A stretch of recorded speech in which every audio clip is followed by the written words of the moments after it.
Hello and welcome back. This is now part 3. In part 3 we start our second deployment, and the second deployment is the deployment of Hyper-V and Hyper-V with scaleio underneath. So start of all the magic again is the labbuildr command minus Hyper-V.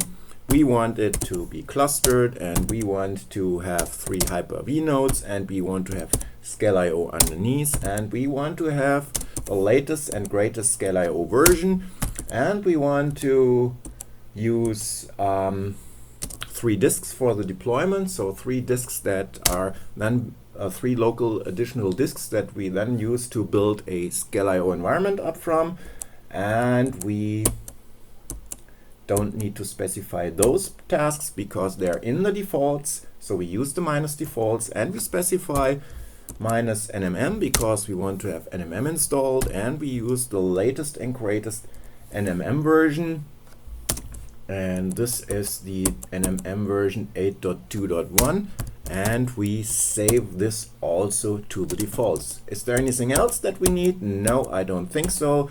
Those ones are coming from the defaults. Networker is already installed.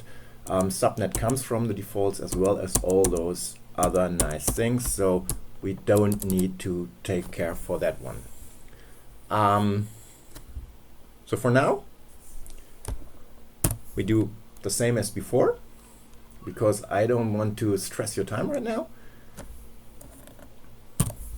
Put this into a measure command.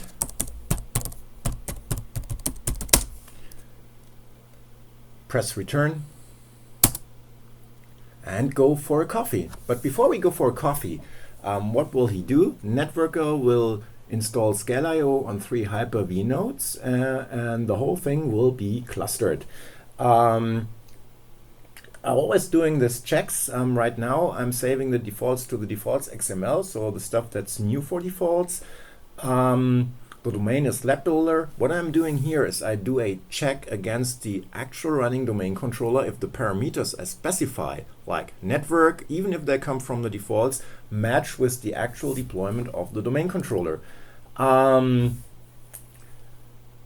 We check again if the virtual machine exists, and that we will use the gateway, the default gateway. So this, every time the comparing work order with running environment, is things I do in every deployment. So while the first node is getting started, the first Hyper-V node, let's check what the system has done right now to the node. Therefore, we again look at the properties. I said I add 3 devices, so 3 SCSI devices are being added, each 100 gig in size, for later on building scaleio on that. And you can see this machine has 4 gigs memory, 2 processors, and the other has 1 gig and 1 processor, and the first one has like 2 gig and 2 processors. Everything that I need to customize in terms of CPU processors, I do from within my VMX toolkit. Now, the same rule as ever. I run through the pre-installation, I copy over some scripts, I run those scripts. I have several scripts for configuring a machine for Hyper-V. That means I need to install some roles. The roles get pushed automatically. The cluster role is being installed until the machine is up and running. So we can just take a look at the script state. He's copying the required commands that I use, and you see the scripts are different than on the domain controller. You might see this when the system's running. There's, for instance, the ini file. If I want to build a VMM, System Center Virtual Machine Manager, I could do this with the option -SQL -VMM, and then it will build a virtual machine management server on the first node. I've not done this right now because I will add some more machines to that environment, and because of memory constraints, I don't want to build too much into it. But I can show you later on how you can afterwards add those features to a running environment, because this is possible as well.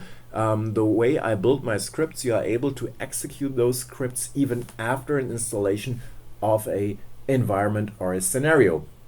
So domain join installation. This is here like right now an installation of features. So I'm running a feature installer. I collect all the features that I need, and once I collected all the features that I need, I install them onto my base snapshot, or onto my linked clone that I built. I will leave this for a while running. Once the system is back up with 3 nodes and the cluster hopefully is built, I will be back and explain to you how to customize that environment, e.g. Creating the scaleio disks and all that stuff, because I've automated this as well, but I leave it as an option. If you want to do it manually, you can do it yourself manually, or you just run a simple script that does it. So see you soon.